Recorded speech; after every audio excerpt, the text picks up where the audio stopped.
Before I move on to the overpainting layers, I would like to briefly explain and demonstrate the three types of overpainting layers: an opaque layer, glazing, and scumbling, since I will be referring to and using these in the upcoming layers.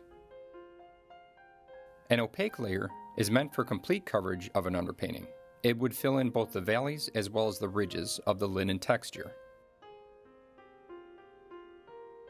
The opaque passage can be lighter or darker than the underpainting, as long as the pigment is not transparent.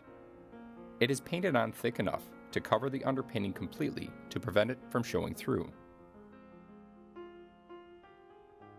Glazing is the application of a thin, transparent pigment, often a darker, warm color, over a lighter pigment. Typically, this is done to add luminosity and depth to a painting. Since a glaze is typically at least partially wiped off, the glaze pigments tend to sit in the valleys of the linen texture, while the glaze is rubbed off the ridges, revealing the underpainting, but slightly stained by the glaze. More often than not, the glaze is warm, although cooler pigments can be used.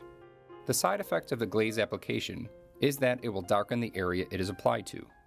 When you are anticipating the application of a glaze, it is beneficial to apply the underpainting slightly lighter than anticipated to compensate for the darkening of the glaze. The first step in a glaze is to paint on a light to medium value underpainting and allow it to dry. I will cover a portion of this with tape so that I can show a before and after when the demonstration is complete. The second step is to apply a thin couch. This is typically a medium that is painted onto the surface and rubbed off with a shop towel. This prepares the surface to accept the glaze and will encourage the glaze to go into the crevices of the texture of the linen. The next step is to prepare the glaze. This involves suspending your pigment in a chosen medium. I prefer to use Natural Pigments oleogel for this. The exact ratio of pigment to medium is up to the individual artist. Although it is a general rule that you should not use too much medium, I personally tend to use quite a bit.